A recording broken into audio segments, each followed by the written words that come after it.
જય માતાજી મિત્રો, હર હર મહાદેવ।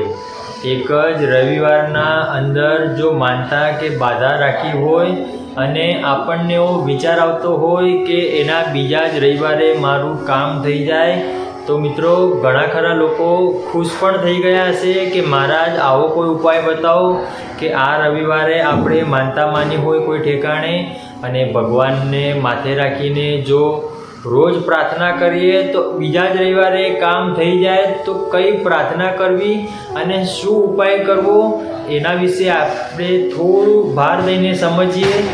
તમે અમારી ચેનલમાં નવા હોય તો ચેનલને એકવાર સબસ્ક્રાઈબ કરી દેજો, જેથી કરીને આવા ધાર્મિક વિડીયો તમારા સુધી સૌપ્રથમ પહોંચે।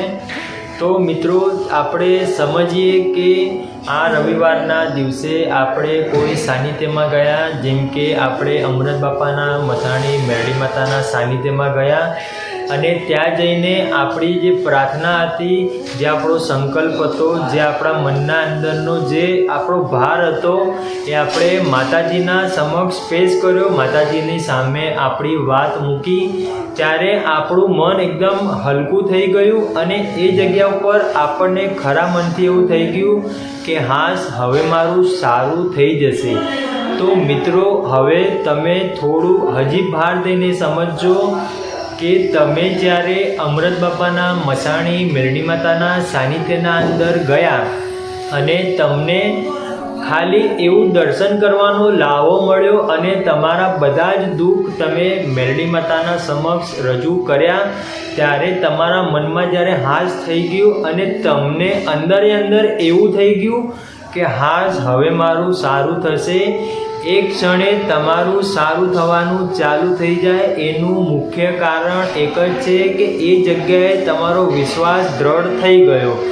તો આપણે ફરીથી થોડું ભાર દઈને સમજીએ કે આવો ને આવો દ્રઢ વિશ્વાસ આપણા ઘરના અંદર જો કુળદેવી ઉપર મૂક્યો હોય તો શું આપણું કામ ના થાય?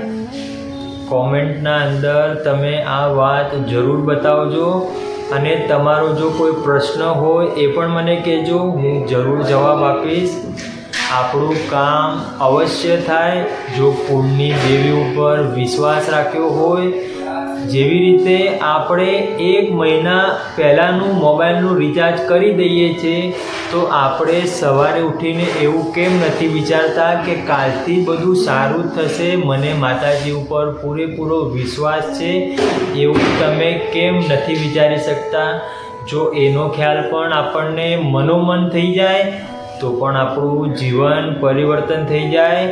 તમે અમારી ચેનલમાં નવા હોય તો ચેનલને સબસ્ક્રાઈબ કરી વિડીયોને લાઈક કરવાનું ના ભૂલતા।